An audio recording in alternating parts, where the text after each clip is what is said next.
Tere,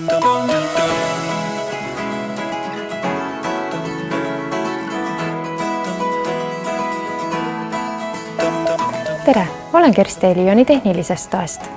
Kas teadsid, et teenuse mittetoimimine on sageli põhjustatud kaablite valesti ühendamisest? Näiteks kui oled olukorras, kus pead seadmeid iseseisvalt ühendama.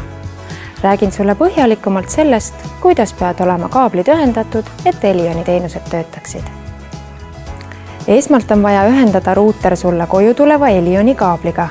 See ühendatakse sõltuvalt ühenduse tüübist, kas väikesesse halli DSL või punasesse WAN-pessa. Kui Elioni ühendus tuleb sulle koju võrgukaabli kaudu, siis ühenda võrgukaabli ots ruuteri WAN-pessa. Kui telefonikaabli kaudu, siis ühenda telefonikaabli ots ruuteri halli DSL-pessa. Veendu, et Elioni kaabel on ühendatud ka seinakontakti.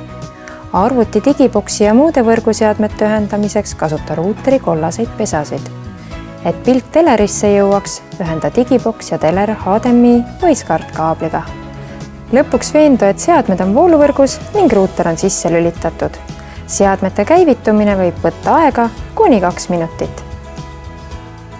Kui sul on tekkinud Elioni teenustega seoses veel küsimusi, siis vastuseid leiad Elioni kodulehelt abiinfo alt. Head kasutamist!